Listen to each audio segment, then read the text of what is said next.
9 days after I buried my husband, I sat alone at my kitchen table and opened his laptop. Not to look at old photos, not to read condolences, to check the numbers.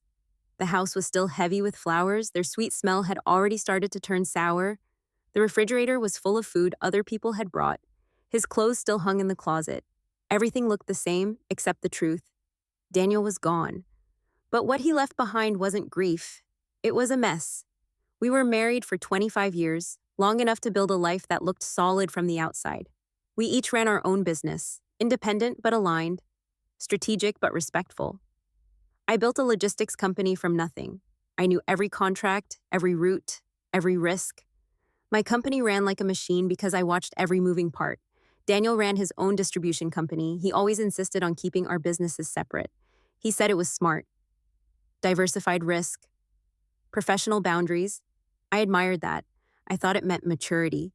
But 9 days after the funeral, sitting at my kitchen table with a calculator and a notepad, I realized separation had never been about protection.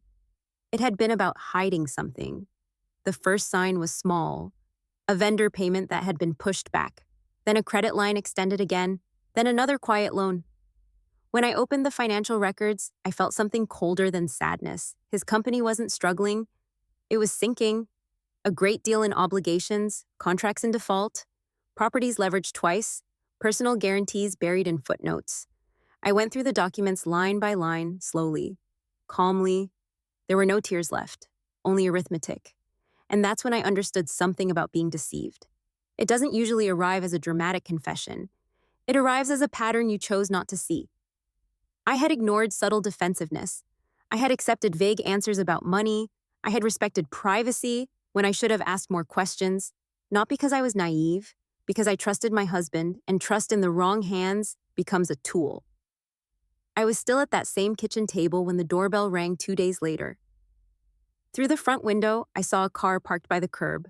A woman stepped out. She looked composed, not nervous, just ready. Then a small boy climbed out from the passenger side. He held her hand as they walked toward my front door. He couldn't have been older than 7, and he had Daniel's eyes. The exact shade, the same shape, the same steady gaze. It felt like looking at a living echo. I opened the door before she could knock. She introduced herself politely. Her name was Renee. The boy stayed close to her side, studying me with quiet curiosity. She carried a folder against her chest like it mattered a great deal to her. We sat in my living room. She didn't hesitate. She opened the folder and turned it toward me. Photographs slid across the coffee table.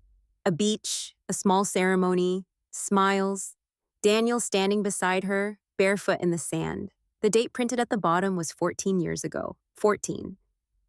There were cards addressed to both of them, bills, school forms, a birth certificate. While I was traveling for work, he had been attending school meetings. While I was closing contracts, he was celebrating birthdays. 2 full lives, running at the same time. She began to speak, and I recognized the tone immediately. It wasn't hers. It was his voice coming through her mouth. She told me he had been unhappy, that I had been distant, that our marriage had become more about work than love. She said she was the one who truly understood him. She said her son deserved what was his. I watched her closely while she spoke. She seemed to be waiting for something. A breakdown, a scene, a collapse. Instead, I asked one question. What exactly are you asking for? Her answer was simple: a share of the company, financial support, acknowledgement. She believed she was stepping forward to claim what belonged to her child. She thought she was confronting a grieving widow. What she didn't realize was that she had walked into the middle of an audit. After she finished speaking, I stood up and excused myself. I walked into my home office, closed the door, and called my attorney. Not a family lawyer, a business attorney. By the next morning, we had begun pulling public records, property filings, business registrations, loan documents, anything connected to Daniel's name. Renee moved faster than I expected. Within days, people in our small circle were talking. A friend mentioned a post online. Someone left a note at my office. The story was the kind people love to repeat. Successful woman, hidden child, unfeeling widow. I said nothing.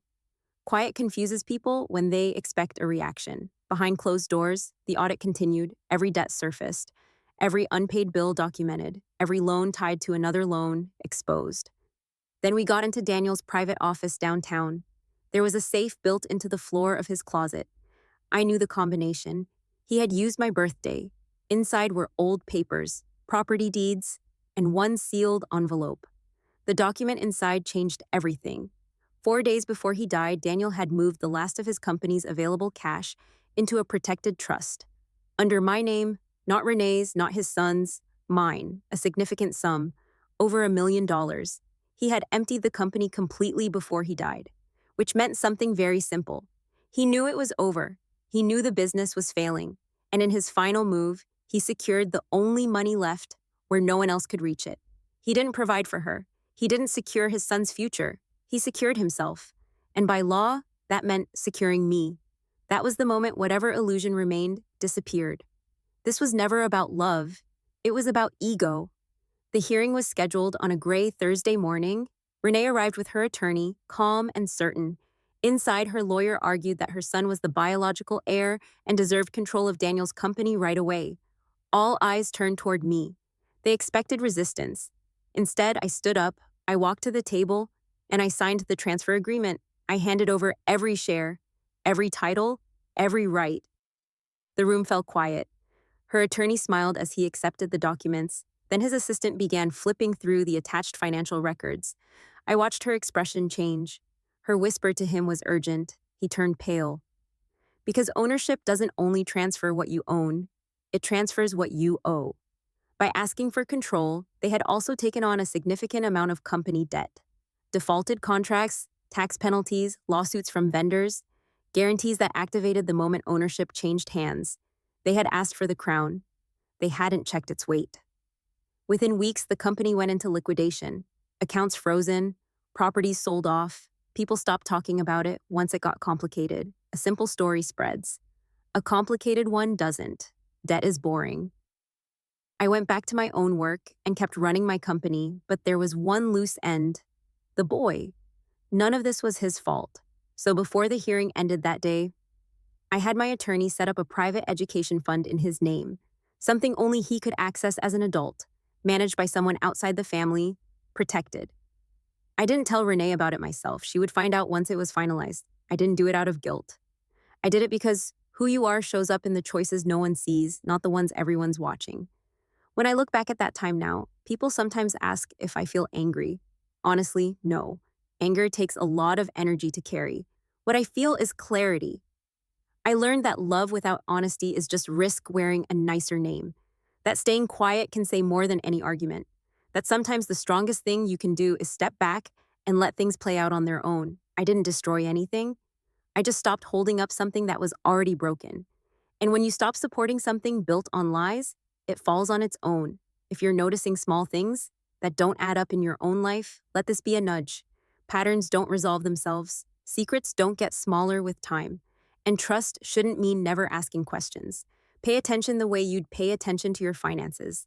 Ask questions. Read the fine print. Notice what feels slightly off. Because sometimes the hardest deception to face is the one you're protecting.